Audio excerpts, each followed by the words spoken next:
Welcome to Lynn Cullen Live, talk radio without the static. Email your questions and comments to lynn@pghcitypaper.com.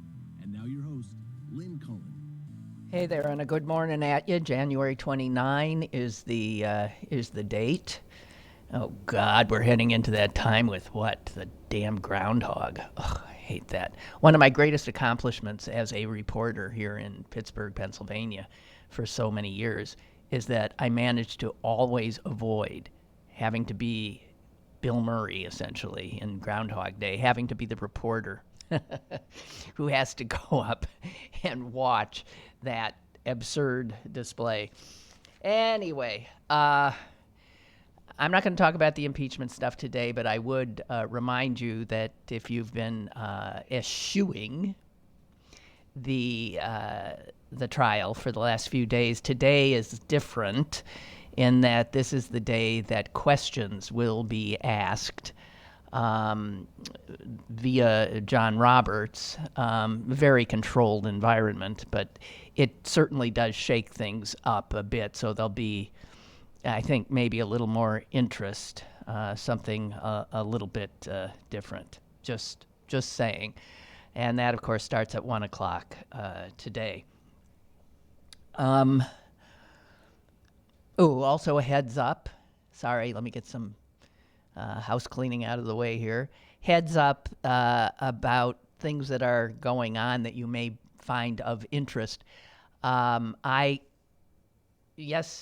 few days ago, while walking my dog, I encountered a young woman, and we began talking, and I asked her where she was from. She said she was new to Pittsburgh.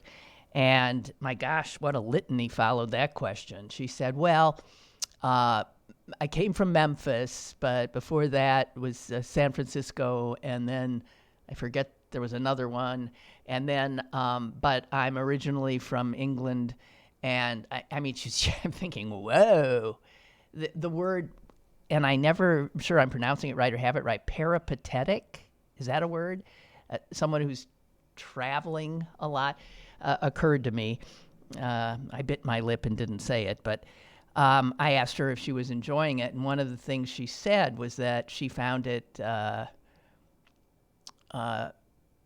something akin to livable, and that it had so much to offer culturally.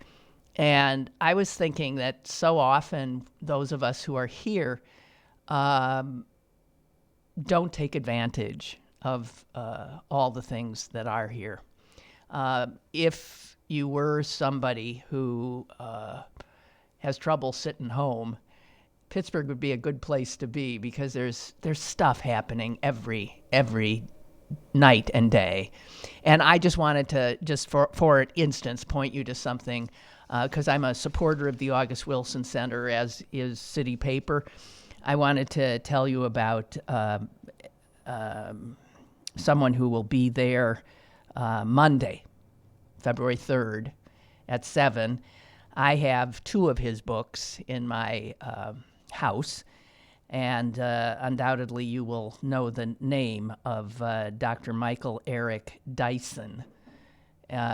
He is, I guess the book most people know him by is Tears We Cannot Stop.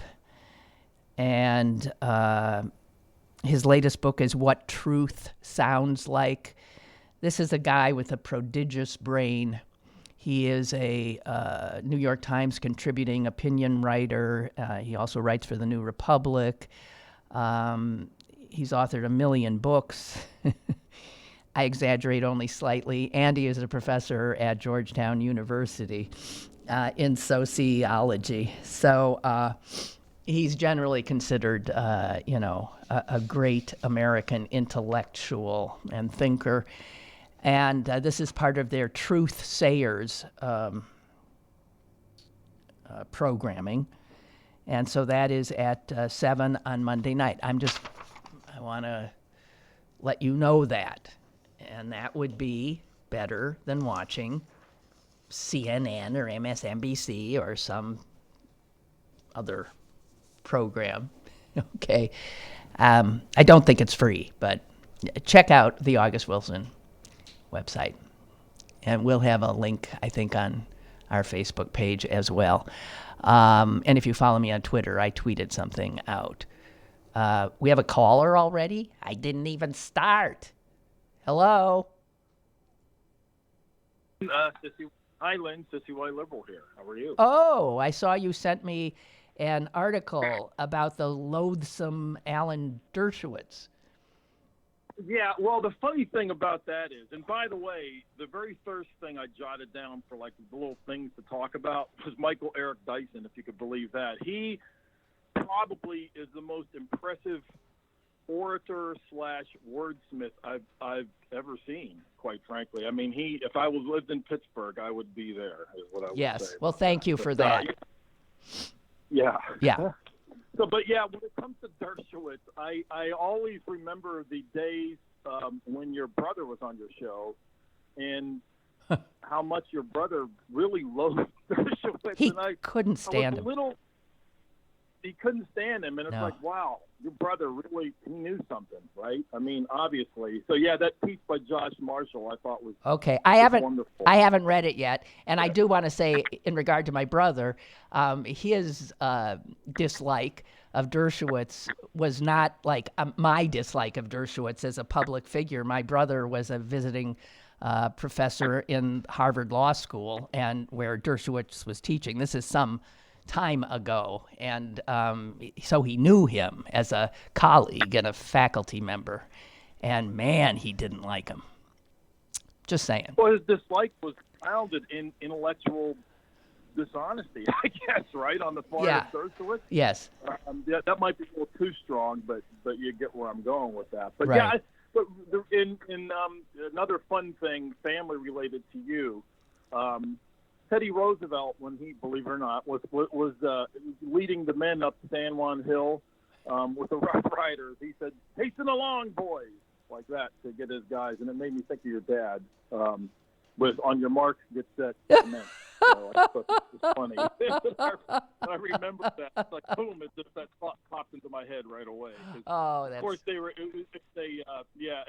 making fun of Roosevelt and his, higher education and communicating with these fellows. So Well, made me think you're that. It did. And for those who don't know, my father once starting a race with me and my girlfriends said, "Get ready, get set." And then there was this pause where he clearly couldn't think of he never talked in 2-letter words. He just didn't use them. And he said, "Commence." Much to my horror. No, those are both neat family histories of yours right there. So, yeah, I thought that would be a cool way to start. But and real quick on the impeachment, just 3 quickies. I just think I don't really like Claire McCaskill very much. I kind of cringe every time she opens her mouth. But she pointed something out pretty nicely, I think, yesterday, in that this idea of trading witnesses. The Republicans don't need to trade squat. That's right. They could have investigated Biden at any point, and they could still do it now if they want to. They've got 53 votes or whatever. You're absolutely right. Yes. Right. So there's such chicanery taking place there. The obvious question I think most Republicans are going to have is how awesome is Donald Trump, right? Let's get that one out of the way. And then I suggest that,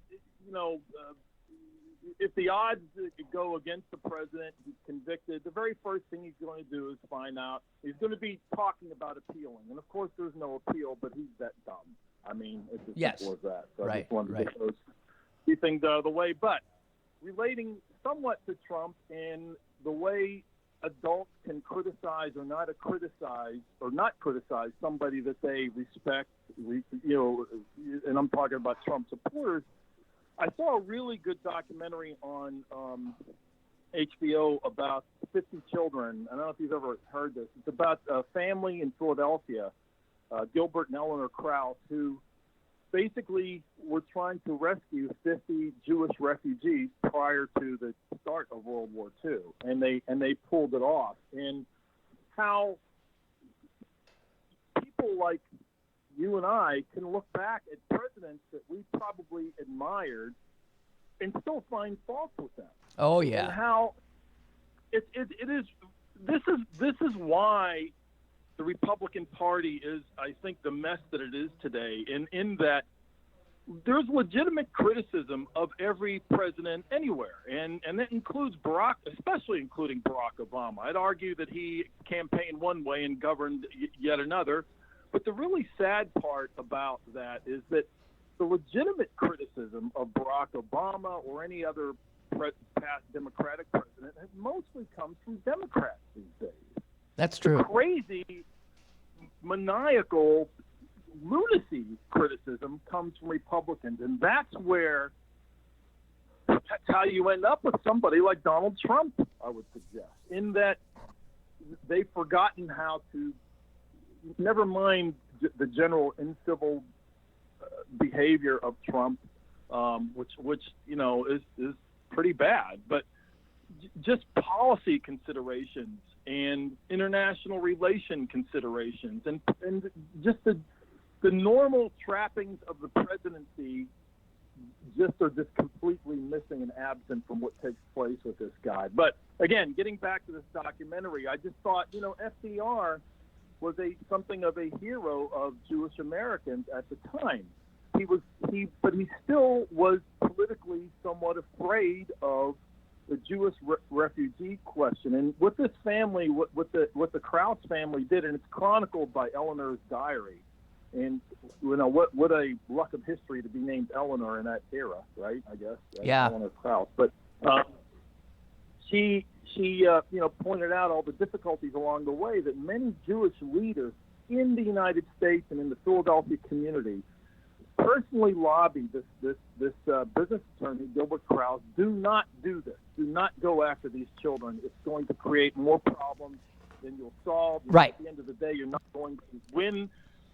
That's right. The freedom of these kids, and it just went on, and but that doesn't excuse FDR, I think, on this question, in that it was a major failing of his presidency. And I remember the former head of the ACLU, whose name's escaping me now, pointing out that any time we've had civil rights violations or we've done something in this country where we didn't stand up for the right thing in regard to civil rights or moral courage, because besides this with FDR, certainly Japanese American internment would qualify as one of those things. We always look bad and know that the apology never comes close to making up for the wrong that was committed by us. And how does that translate to today? I mean, there's a host of items we could go on where that's concerned. But so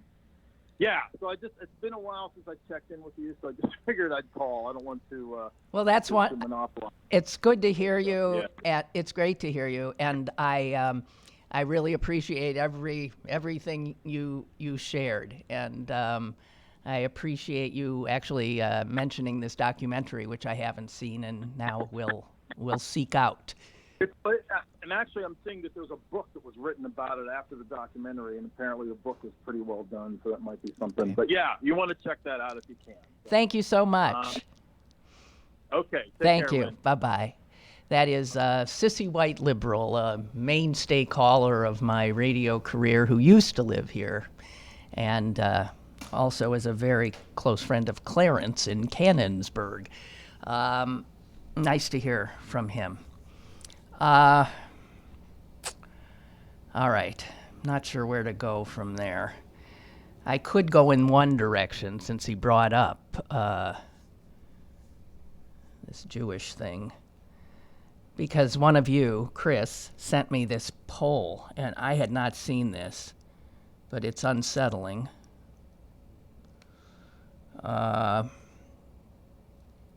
It's a poll taken by the Anti-Defamation League, whose business this kind of polling is, and they're always trying to keep track of anti-Semitism. Is it growing? What form is it taking?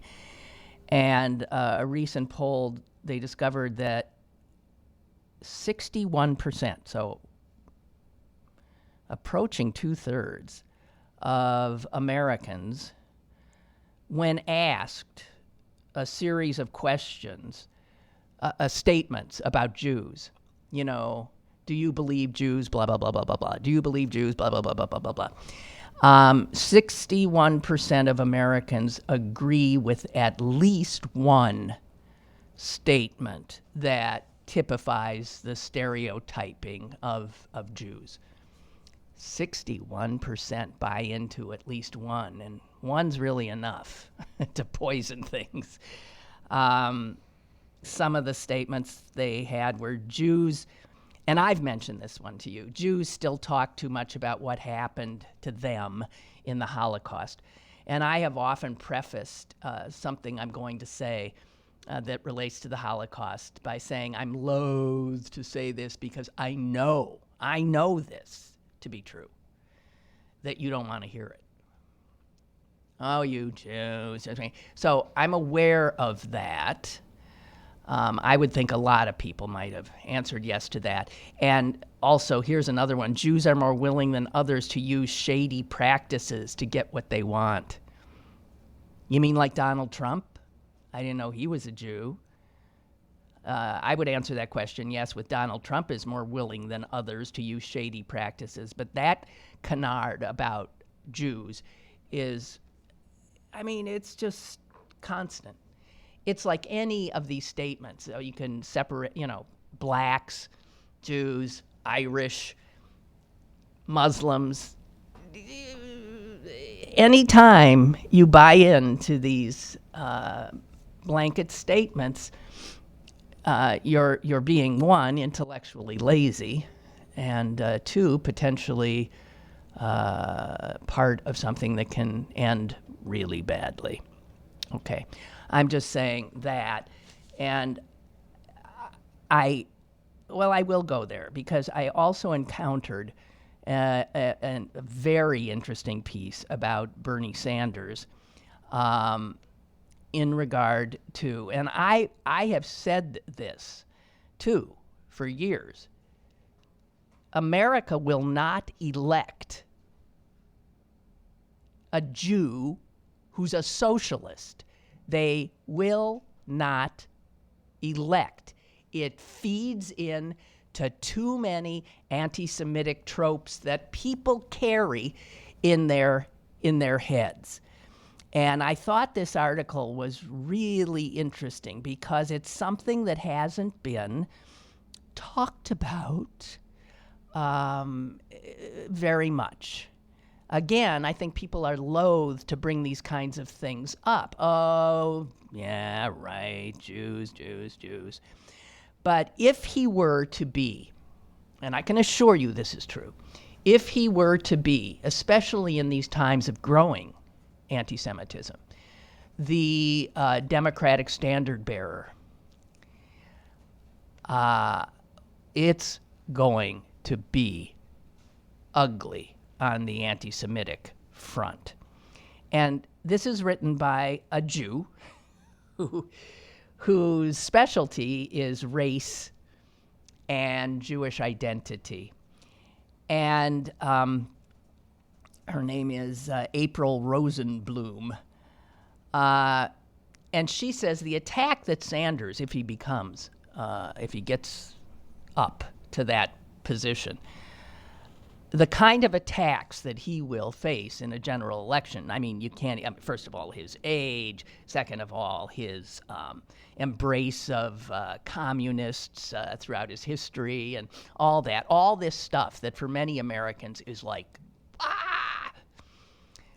But the thing is, there is this belief throughout the globe when people say, you know, Jews, the Jews are always blamed for any mass changes or movements. They're blamed for starting wars. It doesn't matter if they have no real political control. Somehow they manage to do it.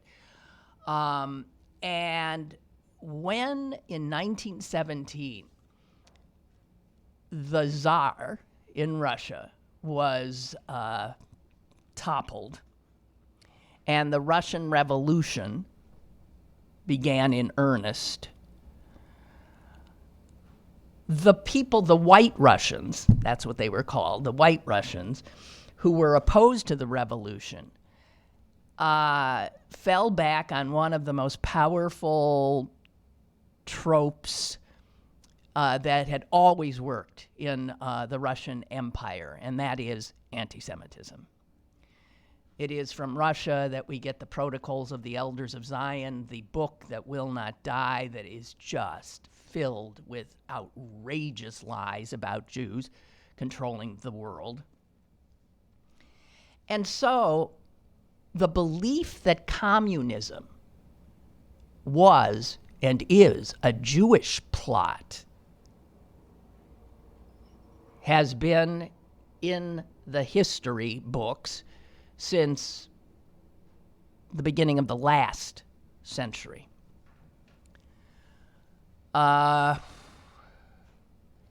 Even Winston Churchill bought into it. I mean, to know history is to know what we'll see if Bernie Sanders is the Democratic standard bearer.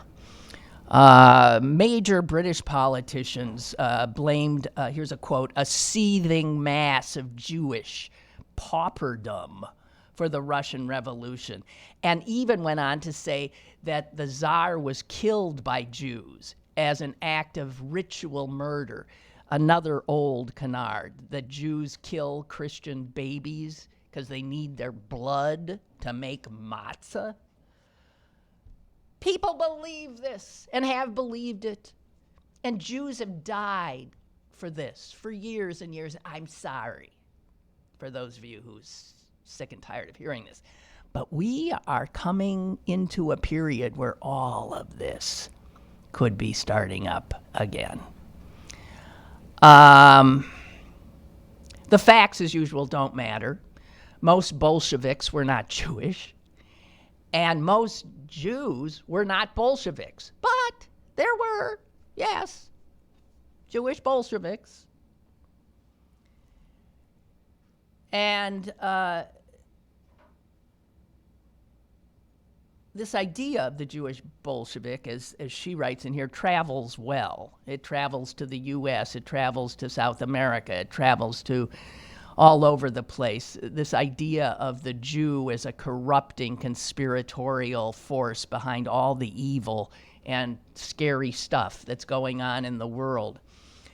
And the trope of the Jewish commie never was much divorced from all those other things about Jews poisoning wells, Jewish bankers, Jews plotting the end of Western civilization, blah, blah, blah, blah, blah. Winston Churchill, in a speech in 1920, contrasted good Jews with international Jews. These are his words. Winston Churchill. International Jews who were plotting to bring about impossible equality through a worldwide conspiracy for the overthrow of civilization. He went on to say that these scheming international Jews had been the mainspring of every subversive movement of the 19th century.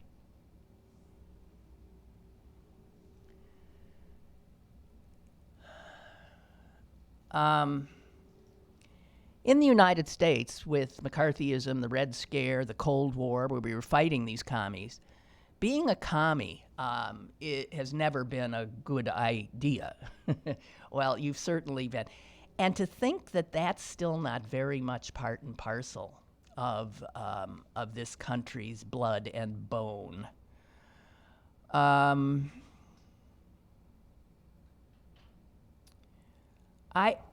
If you read this article, there's stuff in it that is just mind-blowing.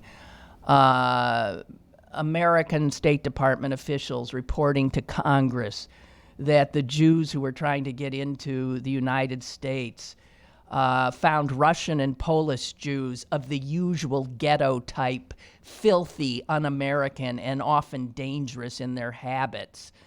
The majority of these people belong to the undesirable classes from whom the present type of political and labor agitators are drawn. And using that Jew hate, the immigration laws were changed so that Jews couldn't get in, which is, I'm sure, why this documentary that Sissy White Liberal referred to, where Jews were actually saying, no, don't do this. You'll only make more trouble for us.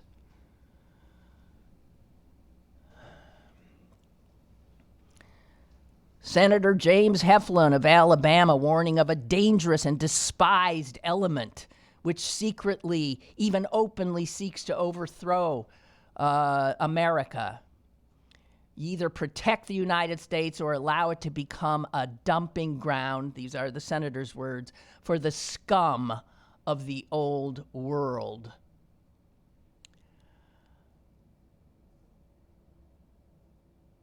So when Jews were desperately trying to flee in the 30s, Germany, the United States refused them entry, sent boatloads away. People would come, desperate people, running for their lives, were sent back to death. So some of the blood of those killed in the Holocaust is on American hands. But back to Bernie. If there is, I'm going to quote her article, if there is a Jewish candidate come November, even one very different from Sanders, such as New York billionaire Mike Bloomberg, man, that'll kick off the Jewish anti-Semitic tropes too. So you got on one hand the potential of a Jewish commie, Bernie, or a Jew billionaire, New York. Actually, both sounding New York.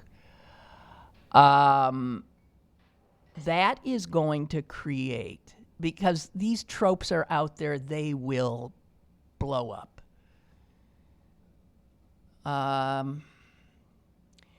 Strangely,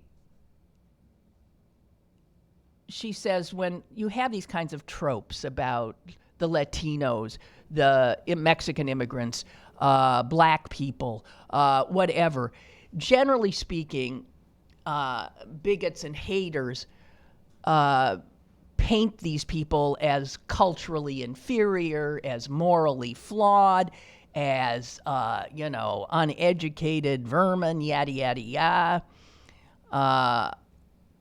But anti-Semitism is different, she says, because it is based on inflating the Jews' imagined power.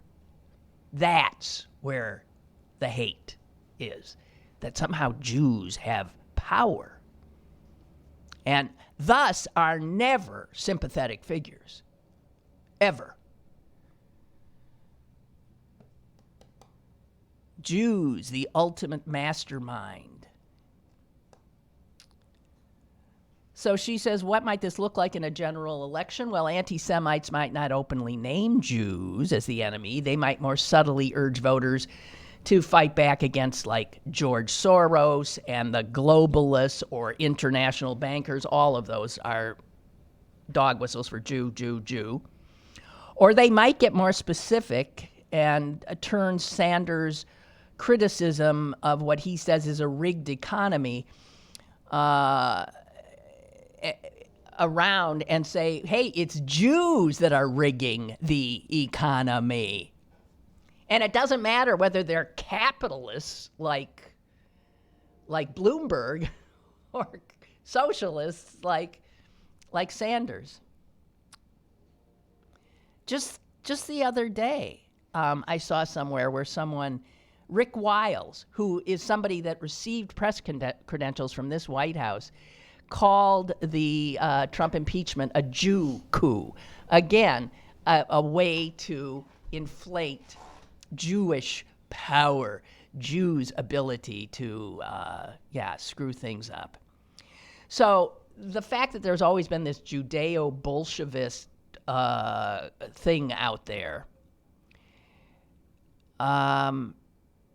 if you think that ain't going to come roaring back, if Bernie is the Democratic nominee, oh my God. Oh my God. I don't know. She ends her piece by saying, anti-Semitism poses a threat to Democrats. The answer is not to hide from it.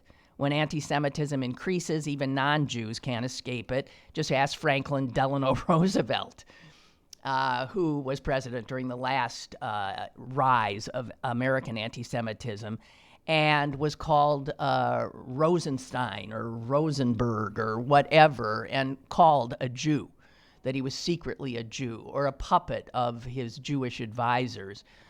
And in fact, in 2016, look what happened to Hillary with the Republicans. You remember that thing they put out, and there was a Jewish star behind her? She's not a Jew. And then there was pictures of George Soros and other Jews around her. The fact is in 2016, Republicans were already using these anti-Semitic tropes.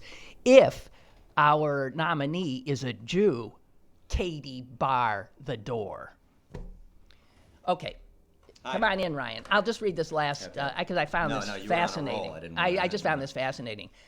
Americans will need a candidate who can slay this dragon, a leader who understands that the answer to both anti-Semitism and inequality in America is to face them head on. Such a candidate will need supporters who grasp how anti-Semitism works in America, its deep roots, its power to divide, and its strategic role in silencing people. Oh, hi. Hi, Ryan Deto. Hello, everyone. Yeah, hi. How are you? I'm good. Okay. I just want to add to that something I think about at least once a week is how little impact, and how tragically little impact the Tree of Life shooting had on stopping anti-Semitic rhetoric. Right. Oh no, it's increased. And all these things, and even in our area, it just hasn't really stopped. It hasn't stopped the anti-immigrant stuff at all. But those things are linked, and it makes me sad every day. Yeah, it makes me scared. Yeah, is what it does for me. It really does. Here we go. Right. Here we go. Yeah. Hey, I wanted to run by you a. Did you see the piece? Oh, that's not it. That's my obit. And not my obit. What? Not I'm talking to a mine. ghost. Not yet. You just got it ready. You just got it ready to go. I'm sure you saw this. Oh, of course, yes. I did. Okay. And I read it. I want to talk There's about this. There's a glaring mistake in the second paragraph, actually. Okay, what is it? Let's see. Wait, I haven't seen the print version, so I just want to make sure. Oh yes. Sorry. It says this is the mistake. Just FYI.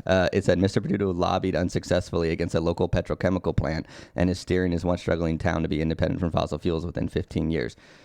The second part is factual, but he did not lobby against the cracker plant at all. He came out after the cracker plant was already being built and has now said he doesn't want more. Anyway, so I'm just going to... That's a small... Okay. Still, some of the reporting, just saying. It's a full page. It's a good article overall. First national article in yesterday's paper. And... this photo cracks me up, by the way. I'm sorry. And it is very concerning.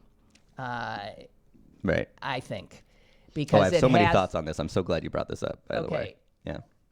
It quotes our Lieutenant Governor, John Fetterman, who is a progressive, right? Sort of.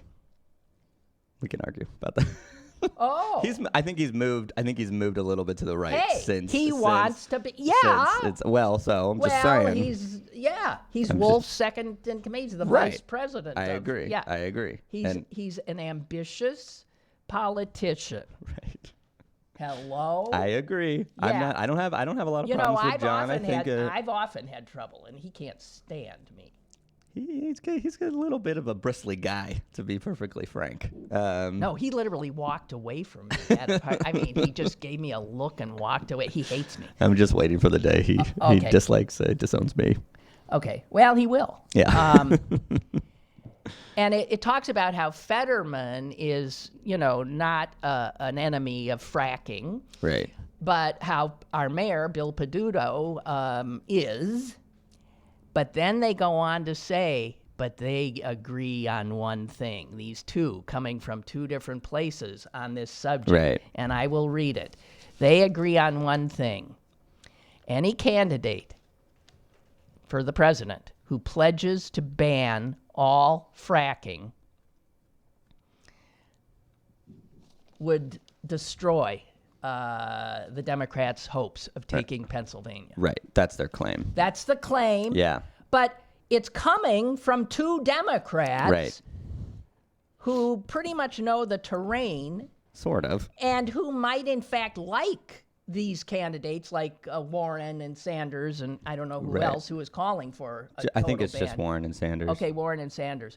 But or at least the ones that have a chance of winning. Yeah, well, you don't know. Yeah. So in Pennsylvania... I mean, like, Steyer's not going to win. You're talking Here's Fetterman. In Pennsylvania, you're talking hundreds of thousands of related jobs that would be... that word. They'd be unemployed overnight. He says, look, Pennsylvania is a margin play in this election. Agreed. And an outright ban on fracking ain't a margin play. Right. So he thinks it's crazy. Right. Peduto, quote, oh, I have so many thoughts. The Warren-Sanders ban all fracking now position would, quote, absolutely devastate communities throughout the Rust Belt and would pit environmentalists against workers at a time when Democrats need both. Okay. If a candidate comes into this state and tries to sell that policy, they're going to have a hard time winning. Yeah. That should give pause. Yeah. I mean, if the idea is to defeat Donald Trump. Right. Okay, so that should give pause. Yes. Okay, so go ahead. I know you want to say a lot of stuff. I think it should. Yeah, I think that's a totally fair thing for both of those people to say, and I think that the power politically that fracking has, especially in the Pittsburgh region, but really in the state of Pennsylvania, is unbelievable. It's huge politically. It's had support. It's only been around for like 10 years. Can we just all let's just it doesn't matter. Take it back. It's only been around for 10 years. It doesn't. We never heard the word. It's not steal. Yeah. It's not like this thing where it's like been around. It was like it had driven the region for 60 years or something like that. It's 10 years that fracking has been around, and really... No, steel's been around for over 100. Well, that's what I mean, though, is that like... Yeah, but it doesn't matter. Steel's gone, and now fracking has even more power than steel does. Fetterman says we're the Saudi Arabia of natural gas. Right. Well, we're actually second to Texas, but still. Well, I'm telling the facts, okay? I know a lot about this. So, one, Fetterman called for a moratorium on fracking when he ran for Senate. I just want to throw that out there. He's since kind of said, oh no, I don't, I was calling for a moratorium because I wanted it to be safe, and now he's no longer calling for that. Oh yeah, because it's shown to be so safe now. Like they're like doing like a cancer study out in Washington County because there's this weird childhood cancer that could possibly be linked to fracking. All right, yes. No, I want to lay out everything. I want to talk about if the Democrats have an anti-fracking, a ban-it-all candidate, will we lose Pennsylvania and consequently have 4 more years of Donald Trump? That's the only thing I care about. Personally, I don't think their claim has any, doesn't have a lot of factual evidence to back it up. It's a claim that is totally political. There's no deep polls that have been asking about exactly how people feel about fracking. If you went to Chester County, if you went to Montgomery County, anti-fracking is huge there, massive. You know, they elected one of the most literally ran on just an anti-fracking campaign, flipped a state house seat. You know, I just want to give you this. And so that's where, and so also at the same time, fracking is a huge thing in Washington County, Western Beaver, Pennsylvania. Westmoreland. It's huge, right? Huge. But it's not that big in Erie. Okay. You know, it's not big in Cambria County. Yeah, right? but we're only talking 10,000, 20,000 votes that need to but that's flip. That's exactly what I'm saying, though, is that you need to flip back Erie, right? You need to make margin. You need to make gains in southeastern Pennsylvania. Right. You know, but so I don't think I am not as on board with what Peduto and, you know, Fetterman are saying, that it's a fact. They don't know. You don't think they know the political landscape of Western Pennsylvania or Pennsylvania? No, because... What do you mean? One of them won statewide office. In a Dem primary, against one of the most unpopular lieutenant governors that we've ever had. Like, you know... and he already had name recognition. He won a Dem primary. He did not... He was on the ticket with Wolf. Okay. I just want to, I hope he's not listening. He's going to hate me, but whatever. I'm just saying. Can I go here? Yeah. So in the article, the reporter, and you do say this is a good piece of writing. I think it's pretty balanced, yeah. Except for that glaring error in the second paragraph. Glaring error. That's no big deal. I hope they correct it. He did not lobby. Okay, so he didn't, though. Okay, fine. They go out to lunch at some unnamed Italian restaurant with 5 labor leaders. I wonder where it is. You know, five labor leaders. My favorites. Well, hey, 4 of the labor leaders, all Democrats, who said they supported Hillary Clinton. Democrats. Well, yeah, but it's true. But they said they supported Hillary Clinton in 2016. Yeah. Well, they said that. Yes. 4 of them said, hey, look, we voted for Hillary in 2016. Yeah. If Sanders or Warren are the nominees, we'll sit it out, or possibly, who knows what, even vote for Trump. If we end up... Unreal. Can I just say that? Unfucking real. Okay, Let me just say, someone who supports Hillary Clinton, oh, we might vote for Trump. Give me a But they did. break. People did. Yeah. They're holding us hostage. James Kunz Jr., business manager of the International Union of Operating Engineers, said, if we end up with a Democratic candidate that supports a fracking ban, I'm going to tell my members that they either don't vote or vote for the other guy. Right. And then they're holding us hostage. Okay. Then as they always do. The Building Trades Union hold us politically hostage consistently. They go, give in to our demands or we're going to do something. Can you believe that? That's unreal. Talk about solidarity. Give me a break. I'm sorry. I very much dislike these trade union people. A 5th labor leader, and this is classic for Western Pennsylvania. Yeah. He's a labor leader, a big union guy. Yeah. He's a registered Democrat. Right. And he said he voted for Trump last time. Oh, so many of their members did. And they will again, and by will the way. do it again. No. He says, he's going to do it again. Doesn't matter if we put up somebody other than. So, I mean, like when you said Democrats, right. Well, that's what I've been saying since I moved here. Right, I mean, many of the Democrats but I think here are union people who in every way are look Republican. out for to be perfectly frank, they're union people in the way they look out for their interest only. They don't even care about growing their union. They don't really care about the union of hospital workers. I'm sorry, this is just the truth. And yet they have so much sway in our election. Those same leaders lobbied and passed a new law in Pennsylvania. That's that's an E-Verify law against undocumented immigrants in this state. For the construction industry. So yes, they are labor leaders. They are these things, but those laws, those kind of E-Verify laws they're just anti-immigrant laws. They just don't want immigrants to be part of our state and part of our economy. And it's just hard to but don't you it's hard to take them seriously okay. because I think they're going to vote for Trump anyway. And I think they're going to signal to their members no matter who it is, except maybe if it's Biden, they'll probably go tell their members to vote for Biden. But who's to trust that they will vote for Biden? Nobody knows. I mean, just because you're a union member doesn't right. mean, you got to. Yeah, you don't have to. You voted. might say you are, but you know how many of them voted want. for Trump? And so what I find very interesting here is that the thing that it didn't mention is that Hillary Clinton was pro-fracking. She was very pro-fracking. Didn't win her the election, right? Like, another thing that she had a lot of other baggage. Totally, but Biden doesn't. I just think that this message, and this is what's so confusing to me about. I understand Fetterman coming out for it because one, he is part of the Wolf administration now, and the Wolf administration is extremely pro-fracking.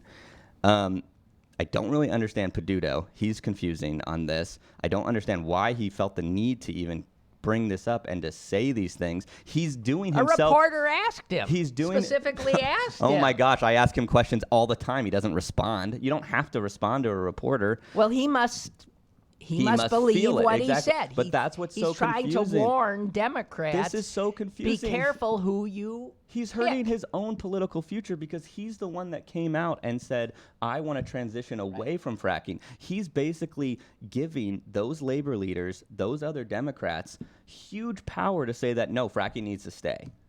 It doesn't make any sense. It's totally weird. And so, but again, I just want to get back to this idea that I think that I do think an anti-fracking message could be easily weaponized by Trump, but he's already weaponizing it against Connor Lamb, which is like absurd, considering how pro-fracking Connor Lamb is. And so they're always going to weaponize it. I do think it would be obviously be a little bit more effective. It's going to be more effective against Warren or Bernie, who are saying they're anti-fracking. But for one, they don't even have the power to actually just ban fracking. That won't happen. They don't have the power. But voters, it matters what they say. And I, on my first day, will do. And you're right. I mean, odds are half the things these people say will never. Well, that's what I don't get about Fetterman saying that stuff is that he's saying. Okay. But I mean, okay, so it's so confusing is that Fetterman is saying though that by saying, oh, it'll kill all these jobs, he's saying that Warren or Bernie president would have the power to do so.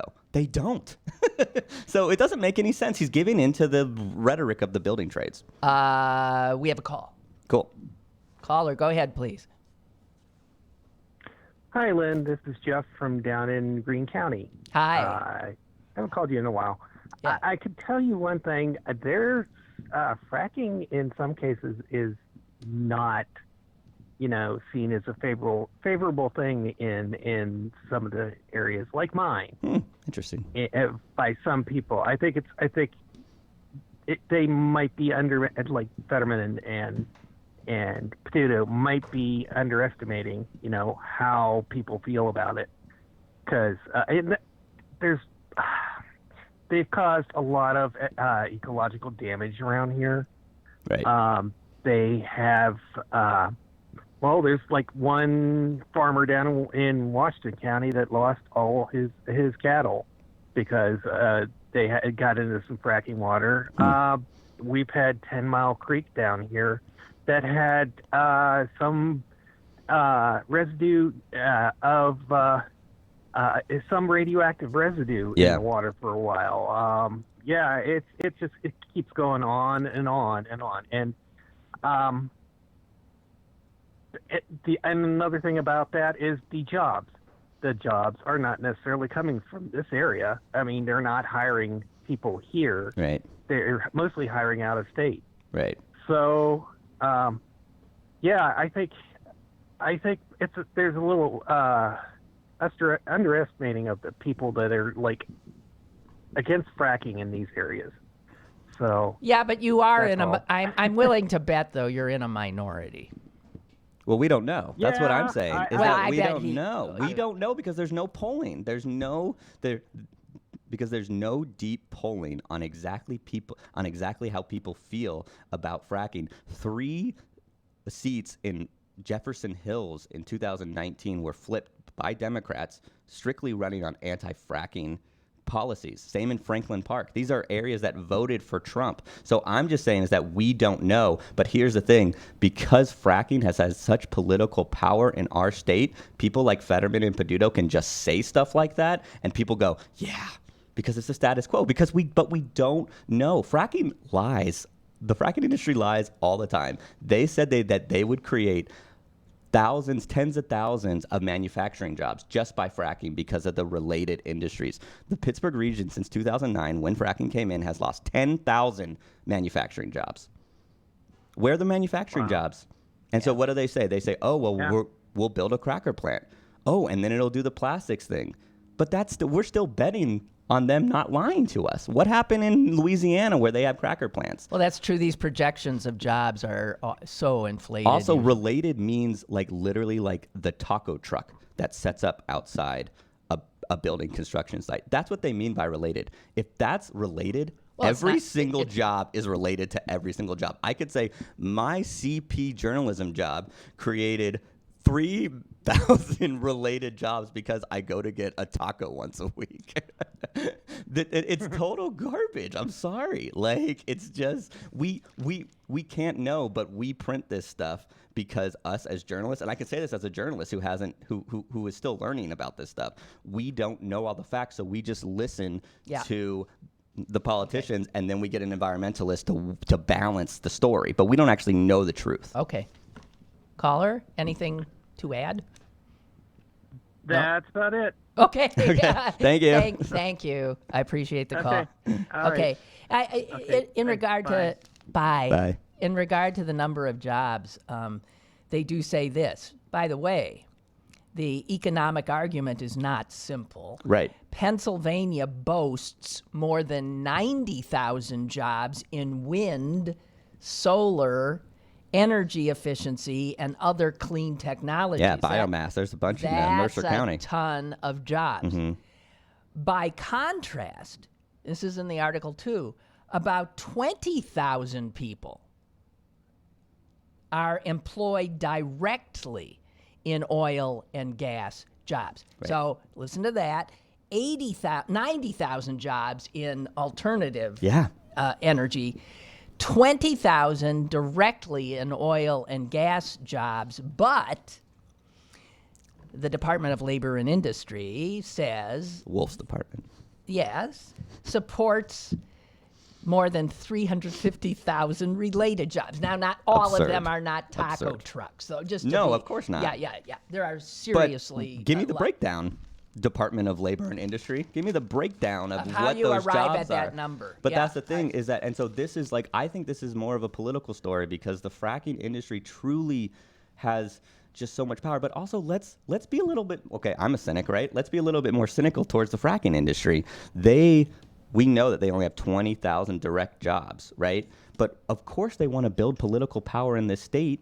But why? Because we have a ton of fucking natural gas. We have almost infinite reserves underneath our state. There's so much to get at. Saudi Arabia. Right. Yeah. And so they want to tell everybody, well, it's about jobs.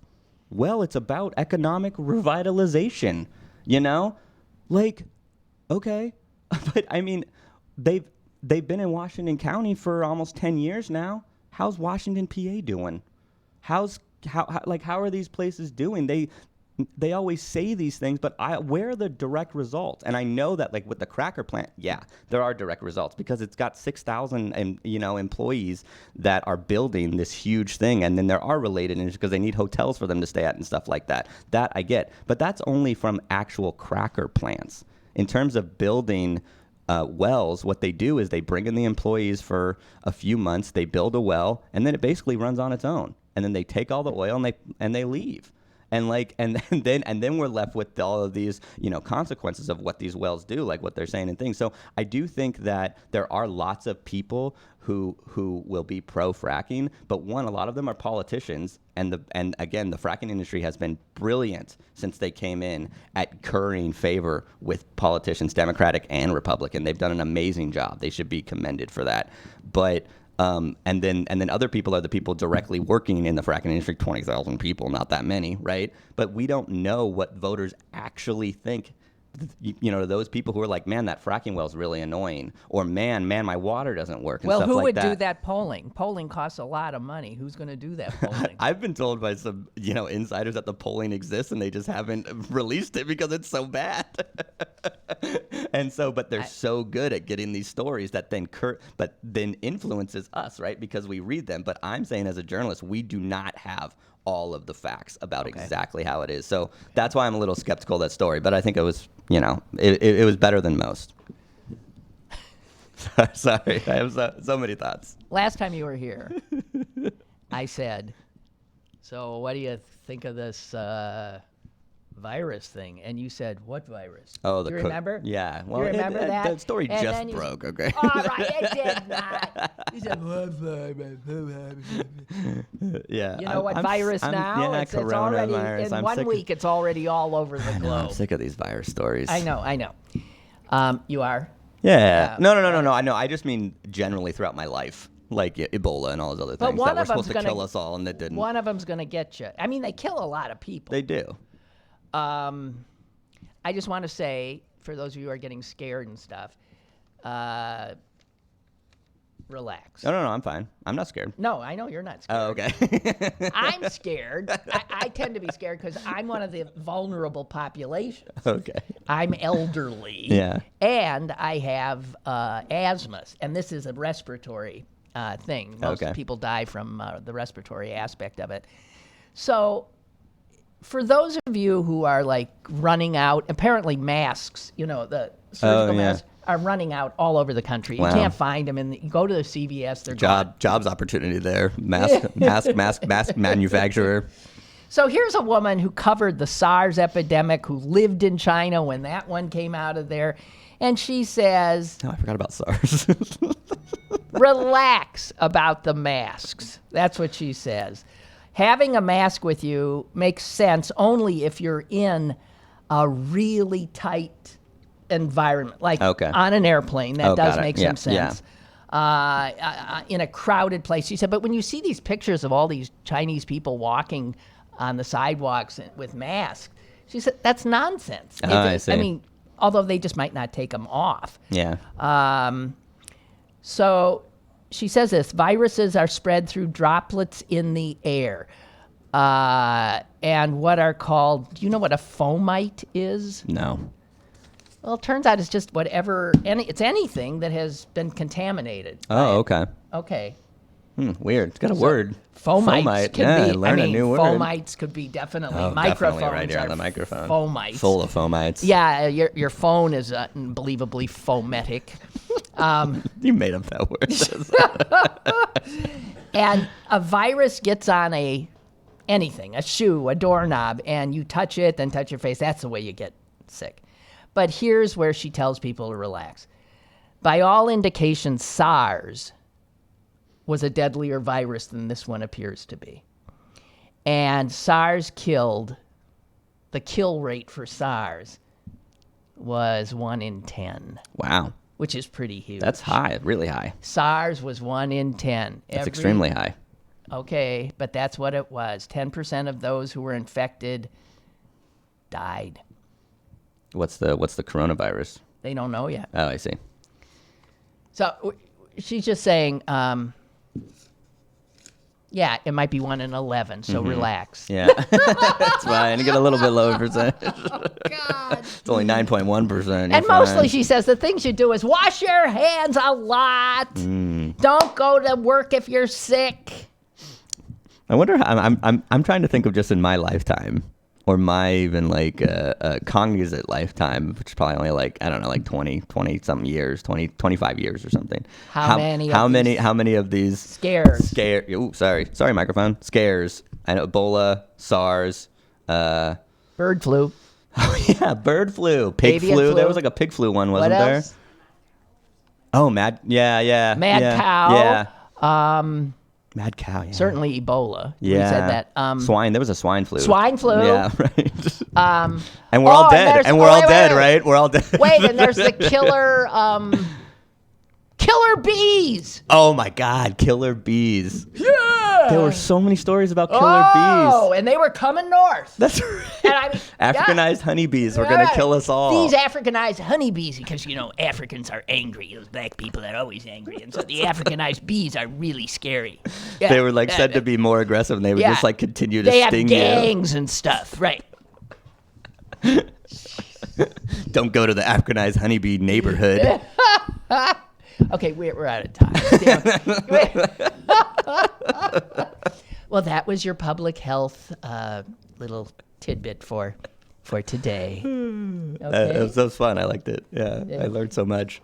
It's Fomite. I gotta go watch out for those fomites. Watch out for the fomites. There's just gonna be headlines. There's just gonna be headlines. Fomites everywhere.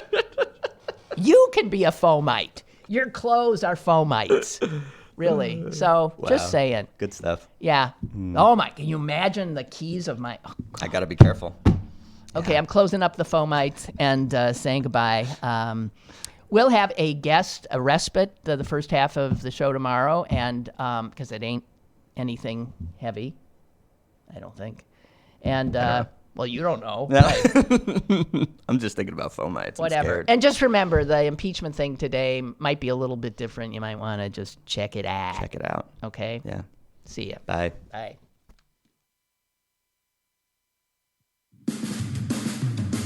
Lynn Cullen Live, Monday through Friday from 10 a.m. to 11 a.m. and archived at pghcitypaper.com. The opinions expressed on Lynn Cullen Live are those of the host and do not necessarily reflect the viewpoints of Pittsburgh City Paper or its advertisers.